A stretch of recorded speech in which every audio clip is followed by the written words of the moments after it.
கடந்த 20 வருட காலமாக புதுச்சேரி யூனியன் பிரதேச மாணவர்கள் கூட்டமைப்பு என்கிற அமைப்பை நிறுவி மக்கள் பணி செய்த புதுச்சேரி யூனியன் பிரதேச மாணவர்கள் கூட்டமைப்பு நிறுவனர் சுவாமிநாதன் புதியதாக துவங்க இருக்கின்ற கட்சியின் நிர்வாகிகள் தேர்வுக்கான நேர்காணல் புதுச்சேரி இசிஆர் சாலையில் உள்ள அலுவலகத்தில் கடந்த 4 நாட்களாக நடைபெற்று வருகிறது.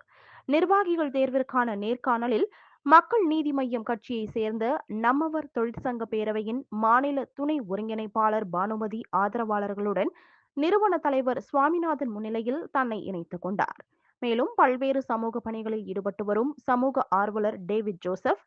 புதுச்சேரி பாட்டாளி மக்கள் கட்சியில் செயல்பட்டு வந்த மண்டல நிர்வாகி மண்ணாடிப்பட்டு தொகுதியைச் சேர்ந்த சிவகுமார், புதுச்சேரி சட்ட பஞ்சாயத்து இயக்கத்தின் நிர்வாகியும் வழக்கறிஞருமான ஜெபின் லாசரஸ், சமூக ஆர்வலர் ரூபன் ஜார்ஜ், சட்டக்கல்லூரி மாணவி இவோன் கிறிஸ்டின், மனிதனை மனிதனாய் நேசிப்போம் அறக்கட்டளை ராஜேஷ், சமூக செயல்பாட்டாளர் தமிழ் செல்வன், டேவிட் ஜானகிராமன் ஆகியோர் தலைமையில் 8 குழுவினர்களாக நிர்வாகிகள் தேர்வில் பங்கெடுத்தனர்.